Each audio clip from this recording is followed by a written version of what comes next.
po, papunta po tayo ngayon sa Maynila dahil po natin si Sir Paul. Dadalhin po yung sasakyan dahil may pupuntahan po siya na magigis po siya doon sa Malabon.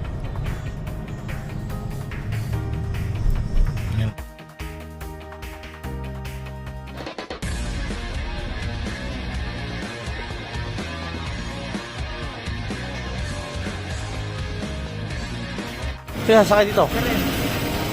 Oh, ay nato siya rin siya. Ipalit kayo. Ano parang ganda rin suot mo ah. Para mahangang pa niya lang. Ang ganda oh. Ayos siya sir oh. Ipupuntahan kami, punta kami ng Malabon. Ako kasyal. Ang boss. Tabak mo yata ng konserto eh. Ayan, parang si Mayor Isko Moreno. Okay, sir eh. Hindi ka na mo yan? Tama ka? Kasama na nga ako. Kasama na nga ko yan. Eh, ano yung kusiyan yan eh. Yan po, sinusundan natin si Sir Paul. Punta po tayo ng Malabon. Kasi magigis po siya doon. Ito po yun, naabangan po nila si Sir Paul. Dito na po ako ngayon sa lugar dito. Sikat talaga si Sir Paul. Oh.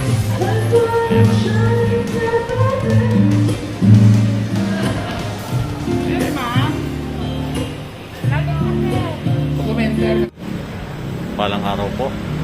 Magandang araw po. Ngayon po ay nato kami sa Malabon. Kasama ko po si Sir Paul para mag-ano po siya, magkakaroon po siya ng magigis po siya dito sa isang eskwelahan dito. Dito po sa Malabon, Immaculate Conception.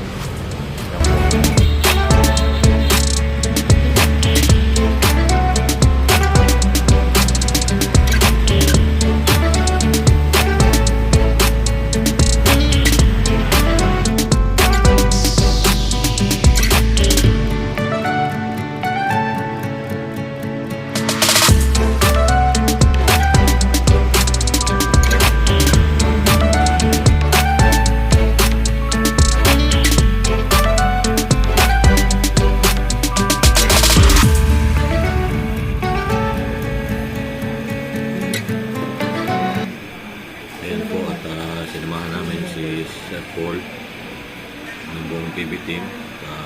Kinakabahan si Sir Paul kasi first time lang niya na umarap dito sa ganitong pasyon. Kinakabahan ba yan? Tatanong doon nga mga panelist.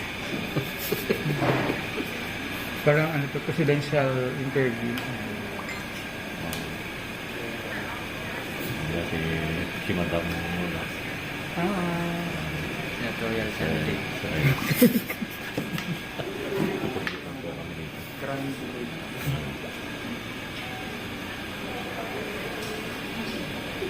Ano na lang kami?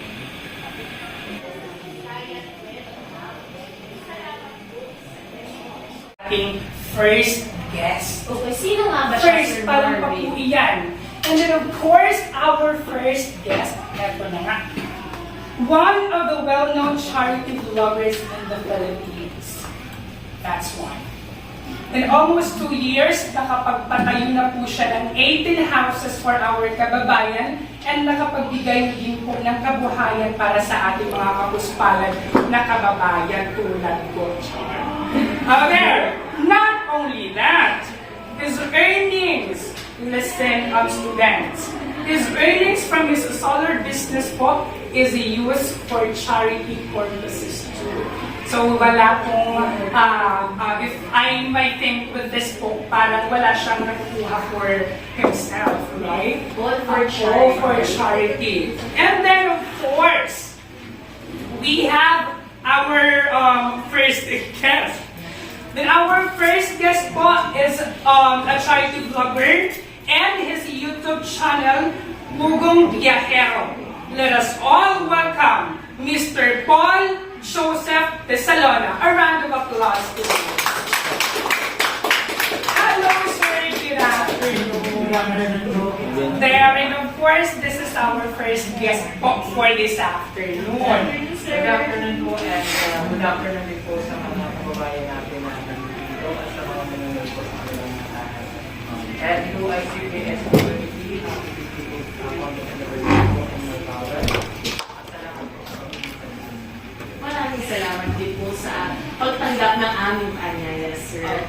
maraming salamat sa pagtanggap ng hamon. Kami po yung mga kapskalan. Baka naman. Parang sa itsura niyo naman po parang nakatanggap. Ay, hindi po, sir. Nangihiram din po kami.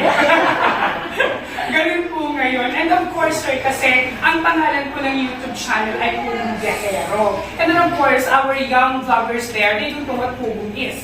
Alright? My first question po, presidential, ano? Okay. Medyo sa akin kasi galing. Kung nakikita ko sila na gano'n, kaya sabi ko, Lord, pwede mo ko sa tamang That's where we go into details na ang naging purpose niyo po ng pag-vlog, it's not just to brag anything or to just what's this, to show those things, especially travel. But of course, based on my introduction, nandun po ang charity vlogger. Tulungan natin ang ating mga anak na makapag-aral sila kasi may practice. Kaya kailangan importante sa mga kababayan. Ang natin. Pangalawa, sa mga nakita ko sa mga nakita hindi yung maagang nag-aasal 14, 15 years old, 16, napakabata. So kaya sa mga kabataan, lalo na sa mga estudyante, huwag tayong malumukos.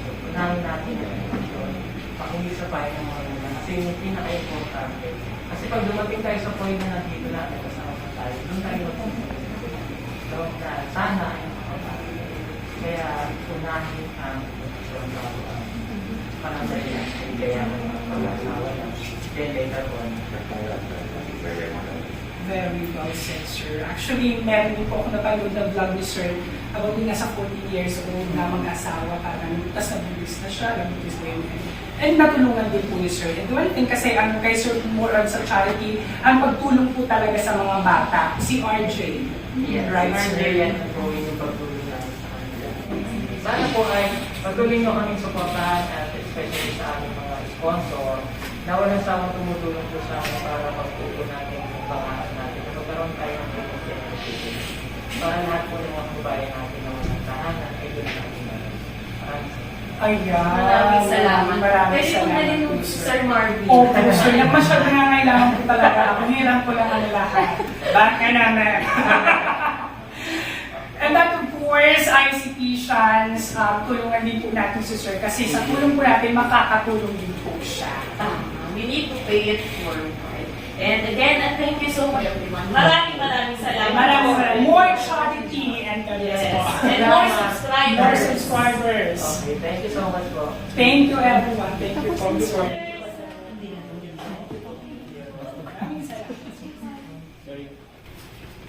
And we are back, ICPians. And now, to present our certificate of appreciation, may I call on our dear principal and academic coordinator, Mr. Rafael B. Limbawan, and Mrs. Charlene Villaluna, and of course, our special guest, Mr. Pugong Byahero. And of course, we have our token. And allow me to read the citation. Immaculate Conception Parochial School, 272 General Luna Street, Concepcion, Amalabon City, awards this Certificate of Appreciation to Paul Joseph P. Tesalona for his support and generosity during the 55th founding anniversary with the theme Stronger Together in Serving Quality Catholic Education Amidst Pandemic. And given the 16th day of February 2022 at Immaculate Conception Parochial School Conference, signed Mrs. Carmencita Di Centeno, our MAPE and Filipino coordinator, our academic and senior high school coordinator, Mrs. Charlene P. Villaluna, and to our basic education principal, Mr. Rafael B. Limbawan, and of course our school director, Reverend Father Ray O. Amante.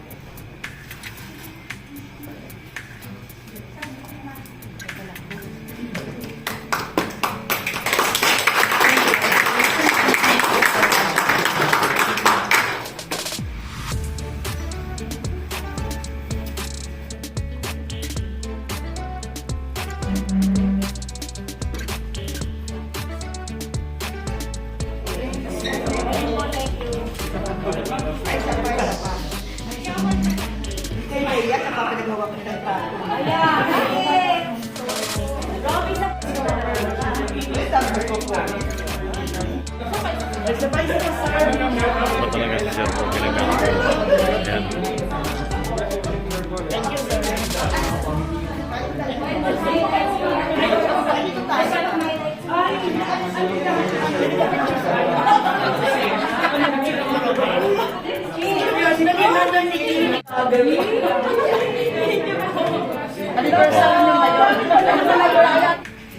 Thank you so much po, sir, for spending your time. Salamat po namin busy kayo with all your charity work. Thank you so much. At sir, magkakalimutan baka naman.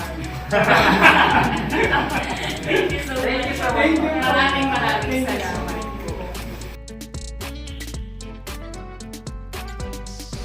Ayan po, pinagkaguluhan pa si Sir Paul. Ang dami nagpapapicture taking. Iba na talaga si Pugong Byahero. Ito namin i-end yung ating live. At ako nyo lang po bukas. Magbabalik na kami sa ating vlog. Buong PB team po, lubos na nagpapasalamat. God bless po sa inyo.